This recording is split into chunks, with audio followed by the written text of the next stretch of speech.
ETF index mutual funds నేర్చుకుని stock మార్కెట్లో రాణించాలనుకుంటున్నారా? వెంటనే ఈ నెంబర్కి కాల్ చేయండి.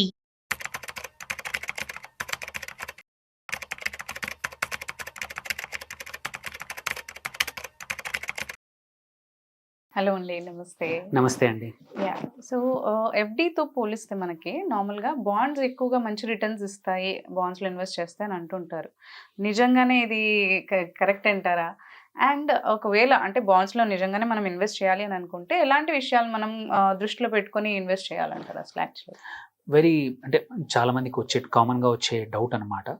సో అందరికీ ఏంటంటే అందరికీ అవైలబుల్ ఉన్న ఇన్వెస్ట్మెంట్ ఆప్షన్ ఏంటంటే ఎఫ్డీస్. బ్యాంక్స్లో కూడా ఈజీగా మన బ్యాంక్ అకౌంట్ నుంచి ఇన్వెస్ట్ చేయొచ్చు, ఎఫ్డీస్ పిక్ చేసుకోవచ్చు. మనకు కావాల్సిన టైం ఫ్రేమ్ బట్టి 6 నెలలకా, 3 నెలలకా, సంవత్సరమా, 5 years డిపెండ్స్. మన టైం సెలెక్ట్ చేసుకొని ఇన్వెస్ట్ చేయొచ్చు, ఈజీగా బ్రేక్ కూడా చేయొచ్చు అని సులభతరం అవుతుంది. చాలా మటుకు చూసుకుంటే అందరూ కూడా ఎఫ్డీస్లో పెట్టుకుంటూ ఉంటారు ఈజియర్ కోసం.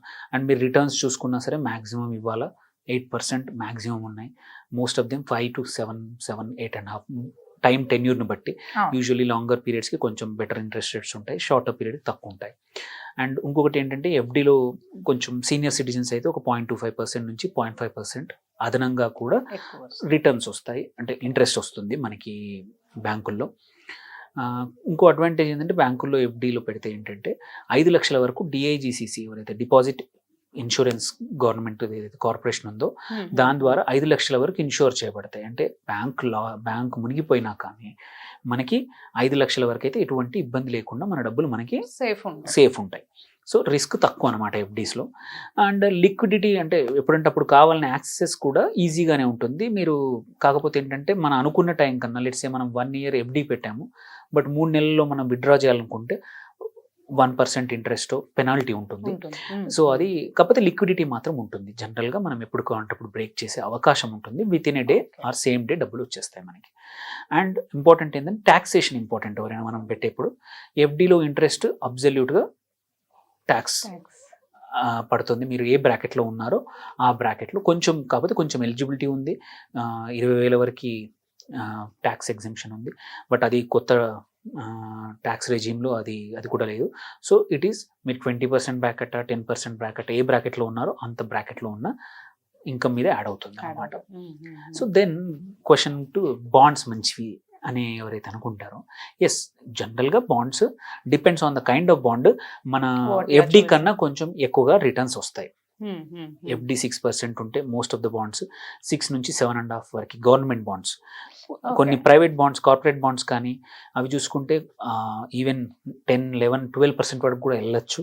డిపెండ్స్ ఆన్ ద ఏవైతే ఇష్యూ చేస్తున్న కంపెనీ ఉంది కాబట్టి దాని యొక్క ఫైనాన్షియల్స్ని బట్టి, వాటికి ఉన్న క్రెడిట్ రేటింగ్ని బట్టి, AAA మైనసా, AM అనేసా, BBA, credit agencies రకరకాల బాండ్స్కి ఒక కంపెనీ ద్వారా ఇష్యూ అయ్యే బాండ్స్కి రేటింగ్ అనౌన్స్ చేస్తాయి. రేటింగ్స్ ఏంటంటే ఆ బాండ్స్ సెక్యూర్డ్ బాండ్స్లో జనరల్గా కొంచెం ఇంట్రెస్ట్ రేట్ తక్కువ వస్తుంది. మేబీ 8-9 మధ్యలో వస్తుంది సెక్యూర్డ్ కాబట్టి. బికాజ్ ఫస్ట్ ఆ కంపెనీ ఏమైనా కానీ ఫస్ట్ నీకు డబ్బులు ఈ సెక్యూర్డ్ బాండ్ వాళ్ళకి ఇస్తారు. ఎక్కడైతే సెక్యూర్డ్ కాకుండా అన్సెక్యూర్డ్ బాండ్స్ ఉంటాయి, అంటే అన్సెక్యూర్డ్ అంటే కంపెనీ మునిగిపోతే నీ డబ్బులు పోయే అవకాశాలు ఉన్నాయి. సో అందుకే అన్సెక్యూర్డ్. అలాంటి చోట నీకు ఒక 1 or 2% ఎక్స్ట్రా వచ్చే అవకాశాలు ఉన్నాయి. సో ఇట్ ఆల్ డిపెండ్స్ అనమాట. బాండ్స్ జనరిక్గా మంచివా అంటే చెప్పలేము. కొన్ని మాత్రం ఎక్కువ ఇంట్రెస్ట్ వస్తాయి. కొన్ని గవర్నమెంట్ బాండ్స్ ఉంటాయి, పబ్లిక్ సెక్టర్ బాండ్స్ ఉంటాయి. లైక్ మనం చూసాము తెలంగాణ గవర్నమెంట్ కానీ, ఆంధ్ర గవర్నమెంట్ ఇంతకుముందు అమరావతి బాండ్స్ అని, యూపీ గవర్నమెంట్, అవన్నీ కూడా యూజువల్లీ బెటర్.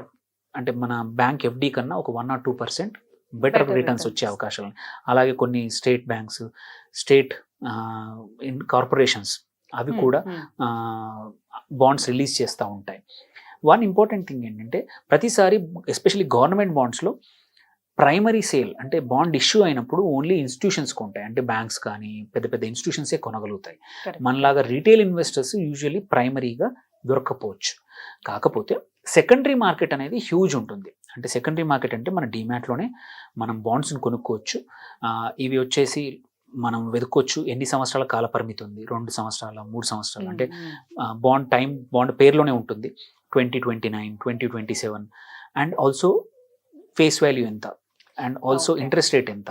ఆ ఇంట్రెస్ట్ రేట్ ఆ ఇంట్రెస్ట్ వచ్చేసి యాన్యువల్ పేయా, క్వార్టర్లీ పేయా, సో హాఫ్ ఇయర్లీ పేయా, ఇవన్నీ ముందే డిసైడ్ ఉంటాయి. చూసుకోవాలంటే సో దాన్ని బట్టి డిసైడ్ చేసి దాన్ని చూసుకొని మనకి నచ్చింది అనుకోండి. యూజువలీ ఆబ్వియస్లీ గవర్నమెంట్ బ్యాక్డ్ ఏవైతే ఉంటాయో వాటికి సేఫ్టీ ఎక్కువ, కొంచెం ఇంట్రెస్ట్ రేట్ తక్కువ. ఎక్కడైనా సరే రిస్క్ ఎక్కడైతే ఎక్కువ ఉంటుందో అక్కడ రిటర్న్స్ ఎక్కువ ఉంటాయి. రిస్క్ తక్కువ ఉన్న చోట సేమ్, అందుకే ప్రైవేట్ కార్పొరేట్ బాండ్స్ ఏవైతే ఉన్నాయో అందులో కూడా అన్సెక్యూర్డ్ బాండ్స్ ఏవైతే ఉన్నాయో కొంచెం రిటర్న్స్ చూసుకున్నాను. ఎక్కువ వస్తాయి. సో మన సెకండరీ బాండ్స్ నేను ఏదైతే అన్నానో అవి ఎప్పుడు కూడా అవైలబుల్ ఉంటాయి. సో మీ డిమాట్ అకౌంట్ ద్వారా కొనొచ్చు. సో మీ అడ్వైజర్ని చెప్తారు ఆ రోజు ఎంత ఈల్డ్ అంటే ఎంత వరకు. యూజువల్లీ ఏమవుతుందంటే మన ఇంట్రెస్ట్ ఏదైతే ఉందో అక్యుములేట్ అవుతుంది. లెట్సే ఒక యాన్యువల్ బాండ్ ఉంది, ప్రతి సంవత్సరం వచ్చేసి జూన్ 1కి ఎగ్జాంపుల్ ఇంట్రెస్ట్ ఇస్తుంది అనుకోండి. మనము జూన్ 1కే కొంటే దాని ఫేస్ వాల్యూ అంటే సపోజ్ అది 10 లక్షల బాండ్ అనుకో 10 లక్షలకే దొరుకుద్ది సెకండరీ మార్కెట్లో. అలా కాకుండా జూన్ 1కి కాకుండా లెట్సే మనము డిసెంబర్ 1కి కొంటున్నాం అంటే 6 నెలలు దగ్గర ఇంట్రెస్ట్ యాడ్ అయింది. ఇంకొక 6 నెలలు అయితే మొత్తం సంవత్సరం ఇంట్రెస్ట్ వస్తుంది.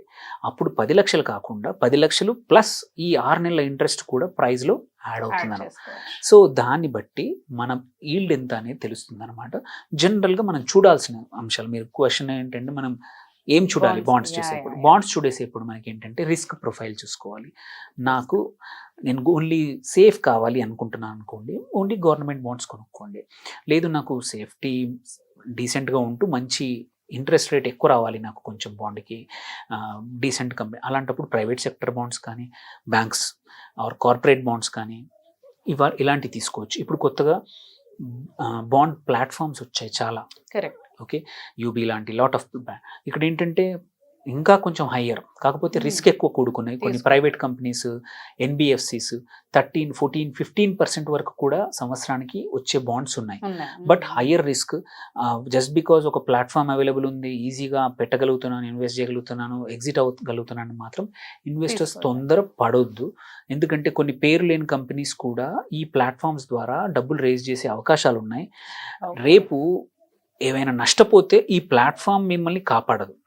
సో కొంచెం రిస్క్ తీసుకునేప్పుడు మాత్రం మొత్తం డబ్బులు తీసుకెళ్ళి 14-15% ఇంట్రెస్ట్ వస్తుందని పేరు లేని కానీ కొత్త ఎన్బిఎఫ్సిలో కానీ కొన్ని మైక్రో ఫైనాన్స్ కంపెనీస్ ఉన్నాయి చాలా. ఇప్పుడు చూసాం లాస్ట్ 1 yearలో దివాలా తీసాయి మైక్రో ఫైనాన్స్ కంపెనీలు.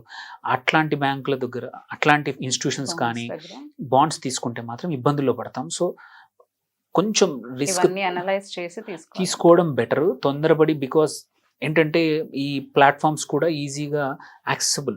మనం చూస్తున్నాం డిజిటల్ ఎలా డిమాట్ ఎలా పెరిగిపోయాయో number of accounts. Because mobile consumption అనుకోండి, అడ్వర్టైజ్మెంట్ అనుకోండి, ఇన్స్టంట్ ఇన్వెస్ట్మెంట్ చేద్దామనే తొందర కూడా ఈ జనరేషన్ వాళ్ళు ఈ బాండ్ ప్లాట్ఫామ్స్లో కూడా చాలా ఇన్వెస్ట్ చేస్తున్నారు. కొంచెం జాగ్రత్త తీసుకొని ఆ కంపెనీ పెట్టే ఏది ఎన్బిఎఫ్సి అనుకోండి, కొత్త కంపెనీసే కానీ ఏవైతే బాండ్స్ ఉన్నాయో అవి రేటింగ్ కరెక్టేనా, వాటివి ఫైనాన్షియల్ స్ట్రాంగ్గా ఉన్నాయా కొంచెం తెలుసుకొని మాత్రమే ఇన్వెస్ట్ చేయండి. లేదంటే ఒక 1 or 2% తక్కువ అయినా పర్లేదు, కష్టపడి సంపాదించిన డబ్బుల్ని పొడగొట్టుకోవద్దు.